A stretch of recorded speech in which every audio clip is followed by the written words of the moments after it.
సాక్షాత్తు ఆంజనేయ స్వామి ఇక్కడ ఉంటారు ఈ కొండగట్టులో.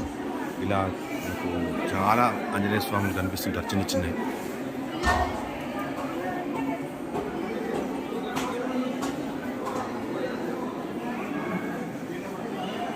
కొబ్బరి ముక్కలు మాత్రం మీరు బయట కనిపించినాయి అంటే గుంజుకుంటాయి, లాక్కుంటాయి.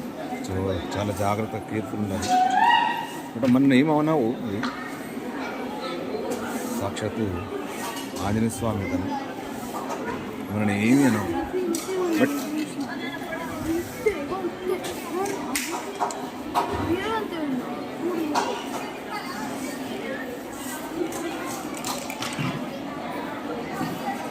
మనతోనే ఉంటాయి కానీ ఏమీ అనవు. బట్ మనం జాగ్రత్తగా ఉండడం మంచిది.